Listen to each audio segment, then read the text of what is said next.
నా అన్వేషణ. శివాజీ గారు ఆడవాళ్ళు బట్టలు నిండుగా కప్పుకోండి. ప్రకృతి కాబట్టి అందంగా ఉంటారు ఆడవాళ్ళు బట్టలు నిండుగా కప్పుకోవడం వల్ల అని చెప్పిన టాపిక్‌ని నా అన్వేషణ దాన్ని నెగెటివ్‌గా స్ప్రెడ్ చేయడం జరిగింది. ఒక యూట్యూబర్.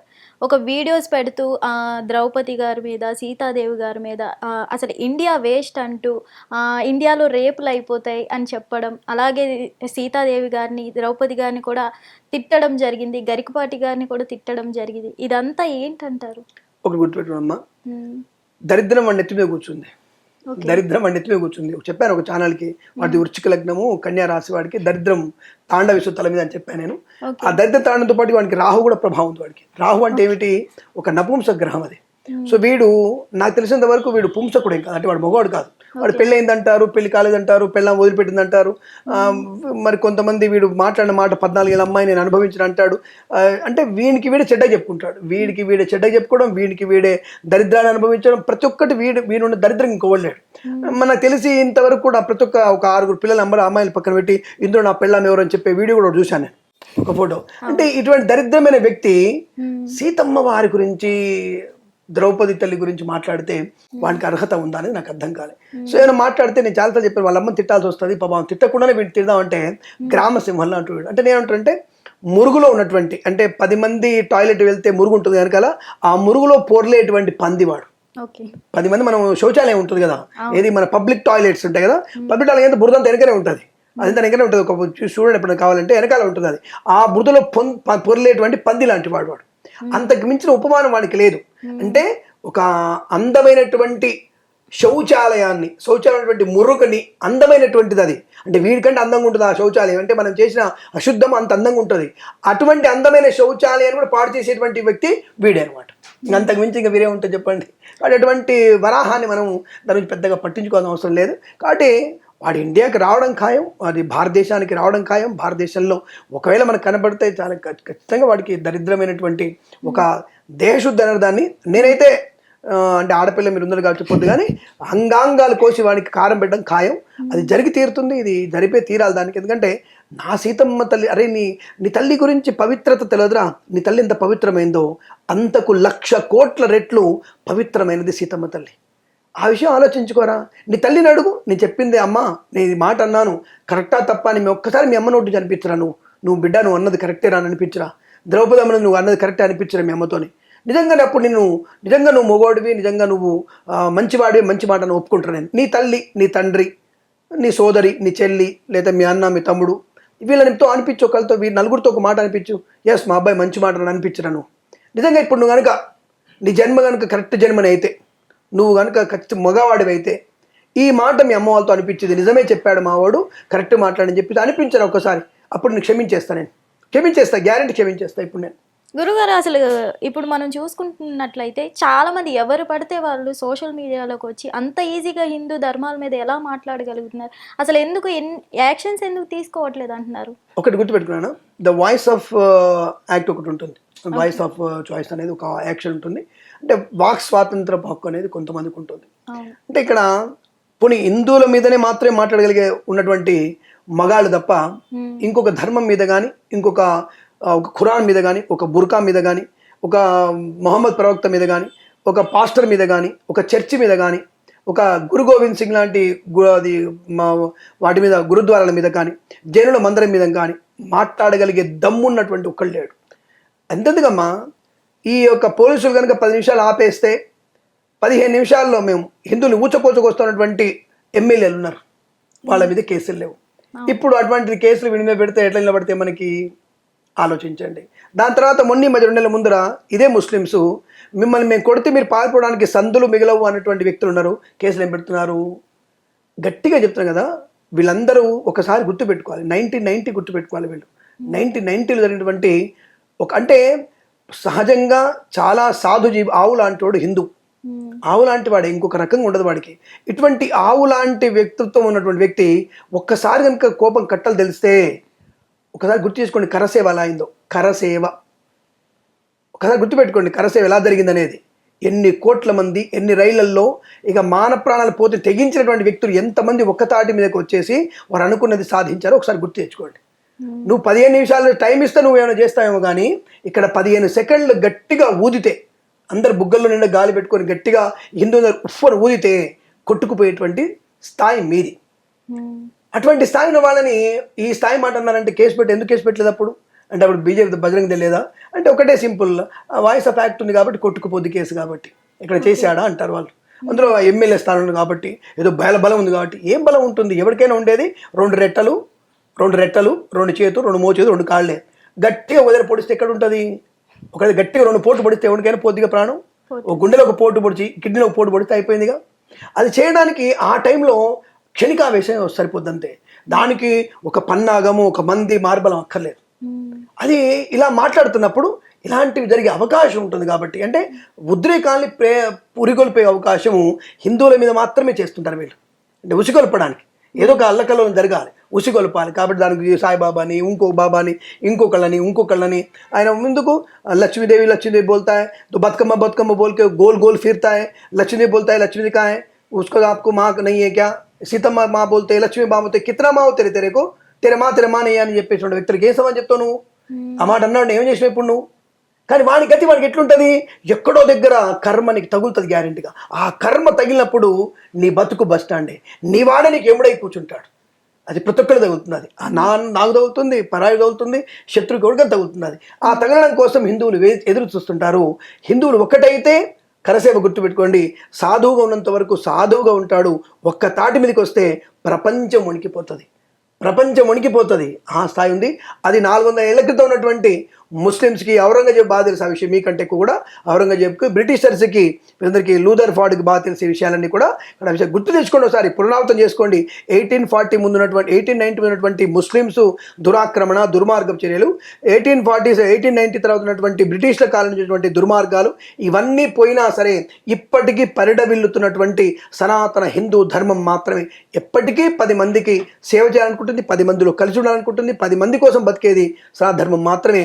అటువంటి ధర్మాన్ని, అటువంటి దేవతల్ని ఈ అన్వేషి గారు తిట్టడం అనేది చాలా అది ఎట్టి పరిధిని ఆక్షేపించలేదు. ఈ ధర్మానికి ఏం పెద్ద మంట పెడుతున్నాడు అప్పుడప్పుడు, ఆ మంట కాలిన మళ్ళీ శుద్ధి అవుతుంది. బంగారం లాంటి సనాధర్మం, అది ఎంత మంట పెట్టినా మళ్ళీ శుద్ధి అవుతుంది తప్ప కరిగిపోయేటువంటి అవకాశం ఏం లేదు. దాని గురించి సనాధర్మానికి అయ్యో ఇది అయిపోతుందని చెప్పి భయపడాల్సిన అవసరం లేదు.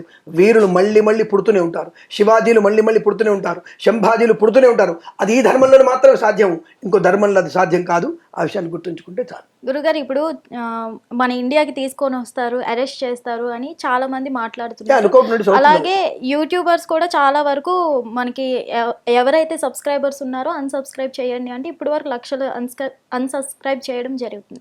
అలాగే కరాటి కళ్యాణి గారు కూడా పంజాగుట్ట పిఎస్లో కేసు ఫైల్ చేయడం జరుగుతుంది. థాయిలాండ్లో నిజంగా అరెస్ట్ చేసి మన ఇండియాకి తీసుకొని వస్తే నిజంగా వీళ్ళు హిందూ సంఘాల వాళ్ళు ఏమైనా యాక్షన్ తీసుకునే ఛాన్సెస్ ఉన్నాయంటారా? లేదంటే ఐబొమ్మ రవిని పట్టుకొని తీసుకొని వచ్చినప్పుడు హీరోని చేసి హైలైట్ చేశారు కదా, అలాగే తిన్ని కూడా హైలైట్ చేస్తారంటారా? ఐబొమ్మ రవిది పార్ట్ వేరు, అసలు ఆయన పార్ట్ వేరు. ఆయన అది ఆర్థికమైనటువంటి దానికి ముడిపడి ఉంది. అంటే సినిమాకి ఎందుకు వెళ్ళట్లేము అంటే ఇక్కడ దొరుకుతున్నటువంటి భావనతో అది వెళ్ళిన అదొక స్టోరీ వేరు. ఆ స్టోరీలో మనం వెళ్ళవద్దు. ఆయన హీరో అయ్యాడో జీవుడు మనకు అనవసరం. ఇక్కడ నేను అన్వేష్ అనే వ్యక్తి వీడు ఏం చేస్తున్నాడంటే ప్రతి విషయంలో కూడా ధర్మానికి వ్యతిరేకంగా మాట్లాడు. రెండవది మన దేశం యొక్క ఉన్నతి గురించి తప్పుగా మాట్లాడాడు. మన దేశంలో రేపులు ఎక్కువ అవుతున్నటువంటి విషయాన్ని చెప్పాడు కాబట్టి వాడిని దేశద్రోహిగా మనం కేటాయించవచ్చు. రెండవది ఒరే పిచ్చిన్ డాష్ మధ్యలో పెట్టుకోండి, తప్పుగా అనుకుంటే మింగేస్తున్నాం, మింగేసిన బైలాగు మీరు డైలాగ్ దాన్ని యాడ్ చేసుకొని చదువుకోండి, వినుకోండి. వాడు జీడిపి గురించి మాట్లాడతాడు. మరి మనకున్న జీడిపి వాడికి 2.3% జీడిపి లాస్ట్ ఇయర్లో ఉంటే ఈ సంవత్సరంలో వాడిది 1.6 జీడిపి పడిపోబోతుందని చెప్పేసి వాళ్ళ లెక్కలు వాళ్ళ దేశ లెక్కలు చెప్తున్నాయి. ఒక్కవేళ మన దేశం నుంచి అండ్ ఇంకో 2 దేశాల నుంచి కనుక ఈ యొక్క పర్యాటకులు వెళ్ళకపోతే వాడు జీరో. పర్యాటకులు వెళ్ళకపోతే జీరో వాడు. అందులో 70% ఇండియన్సే వెళ్తారు, వాడు జీరో. అక్కడ మనం వెళ్ళకపోతే వాడి పరిస్థితి జీరో. సబ్స్క్రైబర్స్ కూడా ఇండియన్స్. సబ్స్క్రైబర్స్ కాదు, నేను థాయిలాండ్ గురించి చెప్తున్నా. అటువంటి జీడిపిని వాడు మన జీడిపి కంటే ఎక్కువ జీడిపి అంటాడు. ఒక పిచ్చోడు, నీకు లెక్కలు తెలియదురా నీకు? నాకున్న భారతీయ జనాభా 140 కోట్లు, వాళ్ళకున్న జనాభా 7 కోట్లకి ఆ 1.06 కనుక జీడిపి లేకపోతే వాళ్ళు పతనం అయిపోయినట్టు ఇంకోళ్ళు హ్యాండ్ ఓవర్ అయిపోతారు వాళ్ళు, అంటే ఇంకోళ్ళు కింద బాధితులు అయిపోతారు. అది భారతదేశం కూడా రావచ్చు మేబీ. ఇది 2 దేశాల మీద చుచ్చు పెట్టేటువంటి మాటలు మాట్లాడుతున్నాడు వీడు. ఆర్థికంగా తప్పు మాటలు మాట్లాడుతున్నాడు. మన దేశము రేపిస్ట్ దేశంగా ఇంకో దేశంలో చెప్తున్నాడు. ఈ 2 దేశానికి సమగ్రతని పటిష్టని నాశనం చేసేవి కాబట్టి ఇది దేశం యాంటీగా వెళ్తుంది. కాబట్టి వాడు తప్పకుండా లుకౌట్ నోటీస్ ఇస్తారు, వానికి ఖచ్చితంగా ఇస్తారు. కాబట్టి వాడు అరెస్ట్ చేయడం వల్ల ఖాయం. దొరికితే మాత్రం మీరు అన్నట్టు కొంతమందికి దొరకకూడదు వాడు నిజంగా, ఎందుకైనా మంచిది. దొరికితే మాత్రం నేను అంగాంగాలు కోసి మాత్రం కారం పెట్టడం, ఉప్పు కారం 2 పెడతారు మాత్రం గ్యారంటీ. నాకైతే దొరికితే నేను గ్యారంటీ పెడతాను. ఫస్ట్ నీ అంగాంగాలు కోసి నవరంధ్రాల్లో నేను కారం పెట్టడం ఖాయం. అంటే ఇండియా తీసుకొని రాగానే మీరు రెస్పాండ్ అవుతారా? వాడు దొరకొద్దు మనకి, వాడి మధ్య దాచుకుని వెళ్తాడు, యాదర దిగుతాడు. యాదర ఆ టైంలో నేను గృహప్రవేశం పెళ్లిలోనే ఉంటాను, అయితే నేను శుభ్రంగా పడుకొని ఉంటాను. నేను ఆ టైంలో వాడు వస్తాడు, దిగుతాడు, వాడి బాబో వాడు అత్తనో వాడి మామనో ఎవడో అవుతాడు, బామ్మడు వస్తాడు, వాడి సైకిల్ మీద దేని ఎక్కించుకొని తిరిగిపోతాడు, రంగు పూసుకుంటాడు, మొహానికి రంగులు వేసుకుంటాడు, వాడు అన్వేష్ కాదని చెప్పి వెళ్ళిపోవడానికి ఉంటాడు. వాడు వచ్చి ప్రకటన చేసుకోడు కదా, ప్రచారం చేసుకున్నాడు. రమ్మని చెప్పండి, ఇప్పుడు తిరిగి రమ్మని చెప్పండి, ఢిల్లీకి రమ్మని చెప్పండి ఒకసారి. నాకు కనబడితే మాత్రం చచ్చాడు నా చేతిలో వాడు, లేదంటే మాత్రం వాడు అదృష్టం. పోలీసులు తప్పకుండా పట్టుబడతాడు, కేసు అవుతుంది. అంటే దేశానికి దేశద్రోహం కింద వేశాడు వాడు. ఎందుకంటే మన దేశం సొమ్ము తింటూ మన దేశానికి అగనెస్ట్గా మాట్లాడడం అనేది వాడికి మూడింది బాగా. గురుగారు ఫైనల్ రోజుకు వాడు ఉచ్చులో వెళ్ళిపోతున్నాడు, వాడు ఉచ్చులో దిగిపోతున్నాడు, ఏదో చేస్తున్నా అనుకుంటున్నాడు. ఏదైనా నాకు తగ్గారా అని చూస్తున్నాడు. వాడు తగ్గారనే లోపల 50,000 తగ్గుతున్నారు వాడికి. వాడు తగ్గారని వీడియో పెట్టినప్పుడు 50,000 తగ్గుతున్నారు. వ్యూస్ ఉంటున్నాయి వాడికి, కానీ సబ్స్క్రైబ్ తగ్గిపోతున్నారు. అది ఆటోమేటిక్ జరుగుతుంది. అసలు ఫైనల్లీ రచ్చ రేగింది శివాజీ గారి మాటలతో. కాబట్టి చాలా మంది రకరకాల డిబేట్లు పెట్టి శివాజీ గారి మీద, అనసూయ గారి మీద మాట్లాడుకోవడం జరుగుతుంది. ఈ డిబేట్స్ లో అసలు మీ ఒపీనియన్ ఏంటి? శివాజీ గారు చెప్పింది కరెక్ట్ అంటారా? నేను దాని ఫస్ట్ స్టాండ్ బై గా నేనే దాని గురించి స్పందించింది. అవును, శివాజీ గారు నాకు ఫోన్ చేసినప్పుడు కూడా I feel very happy. First స్టాండర్డ్గా నేనే ఉంది ఆయనకి. ఆయన చెప్పిన మాట 100% కరెక్ట్, దాంట్లో తప్పే లేదు. కొన్ని పదాలు మాత్రం యాంటీ ఎలిమెంట్లో ఉన్నాయి తప్ప, దుమాన్ తప్ప మిగతా అంతా కూడా 100% అది కరెక్టే. ఆ దెబ్బనే ఈ రోజుకి హీరోయిన్లు స్టేజ్ల మీద ఎలా వస్తున్నారు, ఈ రోజుకి అనసూయ గారు ఒక ప్రారంభోత్సవం ఎలా వెళ్ళారు, నాకు బాగా కనిపించింది. అంతకుముందు అనసూయకి ఇప్పుడు అనసూయ గారికి చాలా తేడా ఉంది. అద్భుత అందమైనటువంటి ఒక గ్రీన్ శాలరీ వచ్చింది అనుకుంటా, షాపింగ్ ఓపెనింగ్ ఆమె ఎక్కడో ఎంత అందంగా ఉంది. That's good. సరే, సినిమాల్లో కొంత రొమాన్స్ కావాలి, కొంత ఏదో మసాలాలు కావాలంటారు, డిఫరెంట్ థింగ్. అది సినిమా వరకే ప్రభావితం చేయండి, దాన్ని నిజ జీవితంలో పాటుగా చేసుకొని మీ జీవితాన్ని పాటు చేసుకోకండి. అదే శివాజీ గారు చెప్పారు, అది ఇప్పుడు అందరూ యాక్సెప్ట్ చేస్తున్నారు, ప్రతి ఒక్కరు చెప్తున్నారు. అలాగే హీరోయిన్లు స్టేజ్ల మీదకి వస్తున్నారు, మాట్లాడుతున్నారు, డిబేట్లో నిండా చీర కట్టుకుంటున్నారు. నిండా చీర అని చెప్పలేనా, నిండా కప్పుకొని ఉండండి. That's good, that's very comfortable. So అదే జరుగుతోంది ఇప్పుడు. సరే, ఇది ఎన్ని రోజులు జరుగుతుందో తెలియదు మనకు కూడా. అది మళ్ళీ కుక్కతో కౌంకర్లాగా మళ్ళీ అట్లాగే వస్తుంది, అర్ధనగ్న ప్రశ్నలు అయిపోతూనే ఉంటాయని కూడా అది వేరే విషయం. సరే, what ever it maybe, Anvesh గాడి గురించి ఇది ఇంతవరకు మనం చెప్పాల్సింది.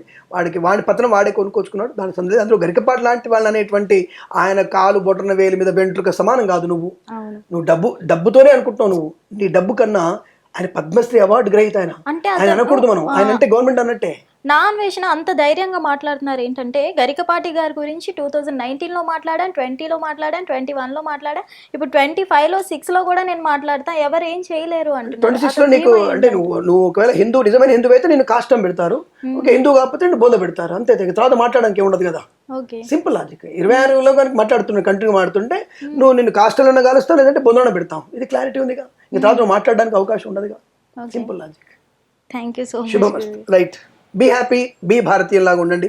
శుభమస్తు. హిట్ టీవీ యాప్, ఇందులో short news, live news, entertainment shows, movies, digital magazines తో పాటు మీ జిల్లా వార్తలను కూడా ఫ్రీగా చూడొచ్చు. ఇంకెందుకు ఆలస్యం, వెంటనే హిట్ టీవీ యాప్ ని డౌన్లోడ్ చేసుకుని ఫ్రీగా ఎంటర్టైన్మెంట్ పొందండి. Hit TV app. Hit TV app. Please download hit TV app. Hit TV app ని ఫ్రీగా డౌన్లోడ్ చేసుకుని ఎంజాయ్ చేయండి. మీకు నచ్చిన ఎంటర్టైన్మెంట్ కోసం హిట్ టీవీ యాప్ ని ఫ్రీగా డౌన్లోడ్ చేసుకుని ఎంజాయ్ చేయండి. హిట్ టీవీ యాప్ ని డౌన్లోడ్ చేసుకుని ఆస్వాదించండి, ఆశీర్వదించండి. ఇంతమంది సెలబ్రిటీలు హిట్ టీవీ యాప్ ని డౌన్లోడ్ చేసుకోండి అని చెప్తున్నారంటే ఎంత మంచి యాప్ ఆలోచించండి. అమెరికా అమెరికా అమెరికా అమెరికాలో చదవాలనుకునే వాళ్ళకి విశ్వసనీయమైన పేరు మన శౌర్య కన్సల్టెన్సీ. UK లో 1 year masters. UK లో 1 year masters. 2 years work permit up to 5 years visa. Contact Saurya Consultancy. Contact 89851 89851.